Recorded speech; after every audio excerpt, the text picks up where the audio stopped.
책 읽기 13번째 쿠오바디스 1. 페트로니우스는 한낮이 다 되어서 잠을 깼는데도 여느 때와 마찬가지로 심한 피로감을 느꼈다. 지난밤에 네로가 베푼 연회에 참석하여 한밤중까지 있었기 때문이다. 얼마 전부터 그의 건강은 나빠져 있었다. 매일 아침 잠이 깨도 어쩐지 몸이 나른한 느낌이어서 생각을 정리할 수가 없다고 혼자 투덜거리곤 했다. 그러나 아침의 목욕과 익숙한 종들의 마사지 덕분에 둔화되어 있던 혈액순환이 잘 돌기 시작하면서 졸음도 가시고 머리도 맑아지고 생기가 돌았다. 목욕을 마치고 을에 들르는 도요실을 나올 때면 마치 다시 태어나기라도 한 듯이 눈은 재기와 기쁨에 반짝이고 생기에 넘쳤는데 그 우아하면서도 당당한 풍채는 오토라도 비교가 안 될 정도였다. 한마디로 그는 풍류를 아는 사람이라 불리기에 손색이 없었다. 오늘 아침에는 늦게 일어나서 여느 때처럼 목욕을 했다. 목욕탕의 건장한 두 종이 눈처럼 흰 이집트산 삼배 시트를 깐 마대 위에 그를 놓이고 향기 짙은 올리브유를 적신 손으로 균형 잡힌 그의 몸을 문지르기 시작했다. 열기가 몸에 스며들어 피로를 몰아내주기를 기다리고 있었다. 바로 그때 손님 접대를 맡은 종이 휘장 뒤에서 불쑥 얼굴을 내밀고 소아시아에서 돌아온 조카 마르쿠스 비니키우스의 내방을 알렸다. 페트로니우스는 손님을 미온실로 안내하라고 일렀다. 비니키우스는 티베리우스 황제 때의 집정관이었던 대 마르쿠스 비니키우스에게 오래전에 시집을 간 페트로니우스의 누이의 아들이었다. 이 청년은 현재 코르블로 휘하의 파르티아 원정군에 복무하고 있는데 전쟁이 끝나 로마로 돌아왔던 것이다. 페트로니우스는 전부터 이 청년을 좋아하여 애착을 느끼고 있었다. 그것은 비니키우스가 기골이 늠름한 미남일 뿐만 아니라 주색을 탐하는 데에도 일종의 미적인 절도를 가지고 있었기 때문인데 페트로니우스는 비니키우스의 그런 마음가짐을 무엇보다도 높이 평가하고 있었다. 안녕하십니까 외수. 청년은 힘찬 걸음걸이로 미온실로 들어서며 말했다. 모든 신들, 특히 아스클레피오스와 키프리스 여신의 가호가 있으시기를 바랍니다. 이 두 신의 가호가 있으면 재앙을 입지 않을 테니까요. 로마에 잘 왔다. 페트로니우스는 몸에 걸친 부드러운 옷자락 사이로 손을 내밀면서 말했다. 전쟁 뒤의 휴식이니 즐겁기를 바란다. 아르메니아는 어떻더냐? 소아시아에 있는 동안에 비티니아에는 가지 않았었니? 페트로니우스는 한때 비티니아에 총독을 지낸 적이 있었다. 특기할 것은 그의 통치가 정력적이고 공정했다는 사실이다. 네, 헤라클레아에 한 번 간 적이 있습니다. 비니키우스가 대답했다. 전쟁은 신통치가 않아요. 코르블로가 없으면 이쪽이 질지도 모릅니다. 코르블로라.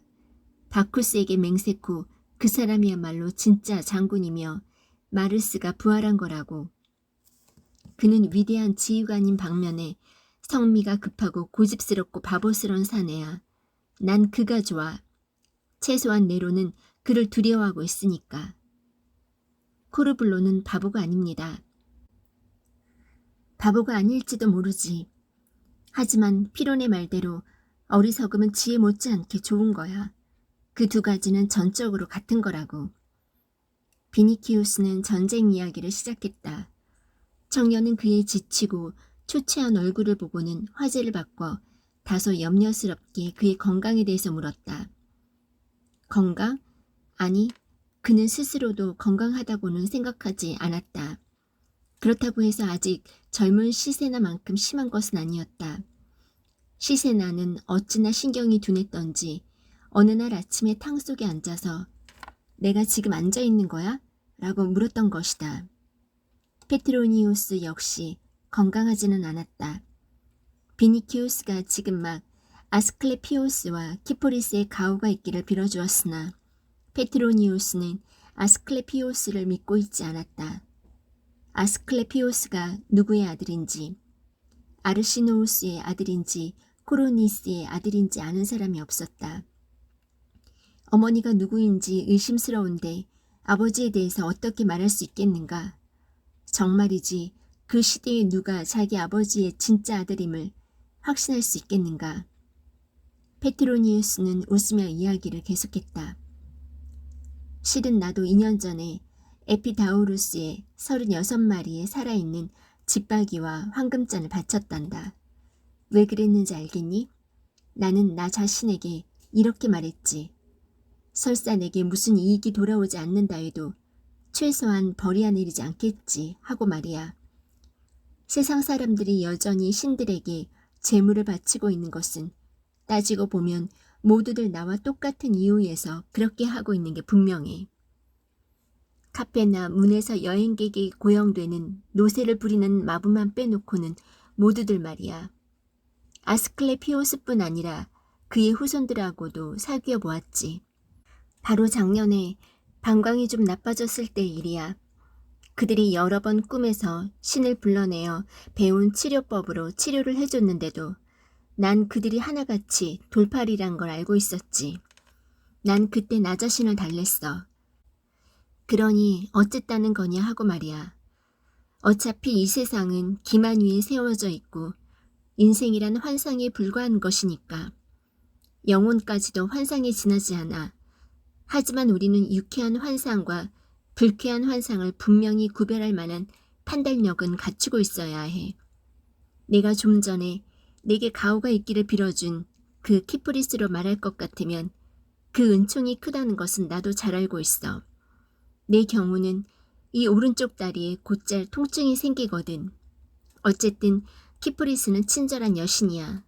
너도 이제 곧 그 여신의 재단에 흰 비둘기를 바치게 될 거다. 네, 그럴 겁니다.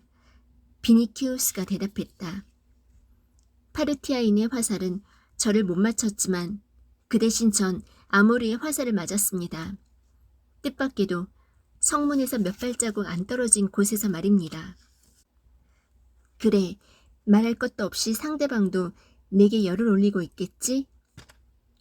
대리석을 깎아 만든 듯한 비니키우스의 육체를 바라보면서 페트로니우스가 말했다. 리시푸스가 너를 보았더라면 지금쯤 넌 젊음이 넘치는 헤르쿨레스의 동상이 되어 팔라티움 궁에 문을 장식하고 있을 거야. 그들은 냉실로 자리를 옮겼다. 방 한가운데에는 엷은 장밋빛 분수가 제비꽃 향기를 풍기며 솟아오르고 있었다. 두 사람은 실크를 바른 벽감에 자리를 잡고 앉아 몸을 식혔다. 한순간 침묵이 흘렀다. 비니키우스는 잠시 생각에 잠겨 목양신의 청동상을 바라보았다. 목양신은 자기 팔에 안겨있는 ним프의 입술을 정신없이 탐하고 있었다. 이윽고 비니키우스가 입을 열었다. 바로 저겁니다. 저것이야말로 인생 최대의 즐거움이지요. 그럴까? 그러나 한편 넌 전쟁도 좋아하지 않니? 나는 전쟁은 질색이다. 어쨌든 천막 생활을 하고 있으면 손톱이 갈라지고 장밋빛이 흐려지니까. 취미란 사람마다 다 다르지. 붉은 수염은 노래 부르기를, 특히 자작한 노래를 부르기를 좋아하지. 그리고 스카우루스 영감은 코린토스의 꽃병을 좋아하여 밤에는 침대 곁에 두고 잠이 오지 않을 때에는 그 꽃병에 입을 맞추지. 그래서 꽃병 가장자리가 닳아버렸지. 그건 그렇고 넌 시를 쓰고 있니? 아니요. 유금각에 시 한 줄 써보지 못했습니다. 전차도 안 몰고? 전에 안티오키아에서 경주에 나간 적이 있었는데 실패했어요. 그렇다면 더욱 안심이다. 그리고 넌 꽤 부자지만 팔라스나 세네카만큼은 부자가 아니야. 바로 그 점이 좋은 거다. 알겠니? 이곳에서는 지금 시를 쓰거나 류트를 연주하거나 노래를 부르거나 낭송을 하거나 전차를 몰 수도 있지만 제일 좋은 것은, 아니 무엇보다도 안전한 것은 시도 쓰지 않고 류트도 연주하지 않고 노래도 하지 않고 전차 경주에도 출전하지 않는 일이다. 제일 좋은 것은 붉은 수염이 그런 것들을 할 때 적당히 칭찬을 해주는 일이지. 넌 미남이라 포파이아가 내게 홀딱 반할지도 몰라. 그래, 그럴 염려가 있어. 아니다. 그녀는 그 방면에 있어선 지나치게 경험이 많거든. 연애는 전에 두 남편과 충분히 했고 세 번째 남편에 대해서는 보는 눈이 달라졌을걸. 고지 안 들릴지 모르지만 그 바보 오토가 아직까지도 그녀에게 미쳐있다더라. 그는 옛날의 습관을 완전히 던져버리고 자신을 전혀 돌보지 않으며 머리 손질에 하루 3시간씩 허비한다는구나. 오토가 그렇게 변할 줄 누가 알았겠니? 아, 전 그의 기분을 알 것 같아요. 비니키우스가 대답했다. 하지만 내가 그라면 적어도 그렇게는 안 할 겁니다. 어떻게 할 건데? 저 같으면 말입니다. 그 고장 산지의 주민을 모아서 믿을 만한 군단을 만들 겁니다. 그 이베리아인들은 여간 튼튼한 군인이 아니니까요. 오, 비니키우스. 난 이런 말을 하기 싫다만 그건 내가 할 일이 아니야. 왠지 알겠니? 그런 일은 오히려 말보다 행동으로 해야 하기 때문이지. 만일 내가 그였다면 포파이아를 웃어주고 붉은 수염을 웃어주겠다. 난 군단을 조직하겠지만 내가 모집하는 건 이베리아의 남자들이 아니라 여자지. 난 고작 풍자시나 만들겠지만 그걸 아무에게도 들려주진 않을 거야. 가엾은 루피누스의 전철을 밟으면 안 되니까. 루피누스 얘기를 해주마. 그러나 향유실에서 비니키우스의 주인은 다른 데로 쏠려버렸다. 다름 아니고 그곳에 목욕을 마치고 나오는 사람들의 뒷바라지를 해주는 눈부시게 아름다운 여자 노예들이 있었던 것이다.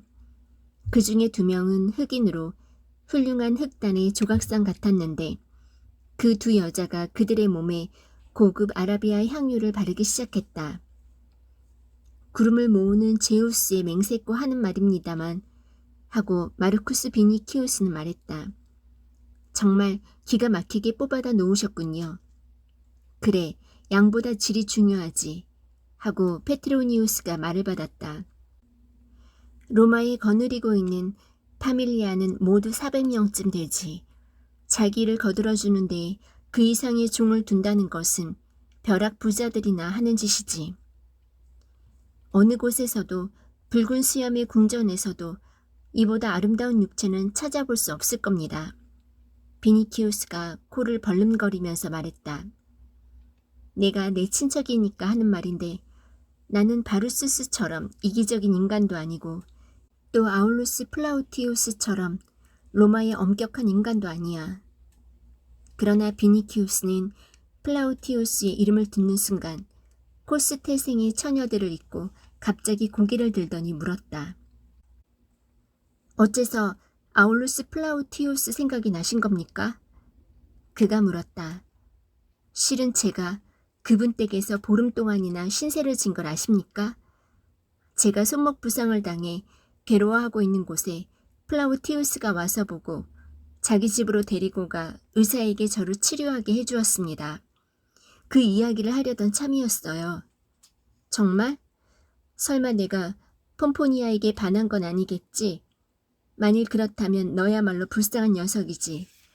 그녀는 젊지도 않을 뿐더러 정숙한 여자야. 그처럼 어울리지 않는 짝은 상상할 수도 없구나. 오, 천만에요. 폼포니아가 아니에요. 그럼 누구냐? 아, 저도 그게 누구인지 알았으면 좋겠어요. 사실은 그녀의 본명이 리기아인지 칼리나인지도 확실히 말씀드릴 수가 없습니다. 리기아족 출신이라 해서 그 댁에서는 리기아라고 부르고 있더군요. 하지만 만족의 이름으로는 칼리나입니다. 색다른 집안이지요. 플라우티우스 댁 말입니다. 사람은 많이 살고 있는데도 꼭 스비아쿰의 숲처럼 고요하거든요. 저는 열이틀 동안이나 그 댁에 있으면서도 그런 여신이 살고 있다는 걸 몰랐습니다.